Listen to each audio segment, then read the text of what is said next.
So today we have a case of 16-year-old male patient who presented with the complaint of pain in bilateral feet since 1 to 5 years, and he had an injury in feet 1 year back. So the MRI of both feet of the patient was done, and this is the MRI of right foot of the patient.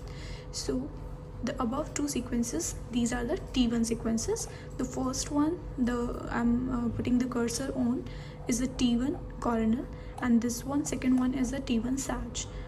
And this third sequence, it is PDFS sag, and this one, fourth sequence, is the PDFS coronal.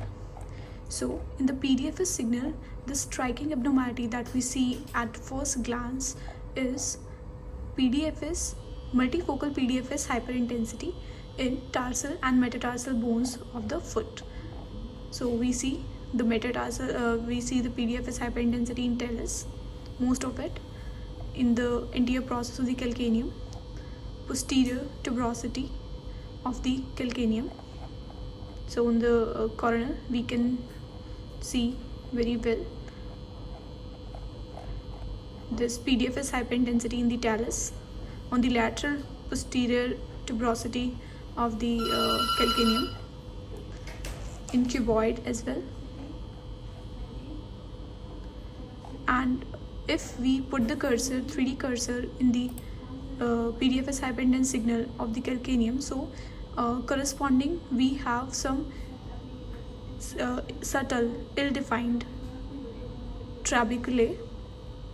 We see the trabecular prominence in the talus and calcaneum, and we see linear T1 hypointense bands in the talus and in calcaneum as well. So the findings, they favor the diagnosis of insufficiency fracture in this case.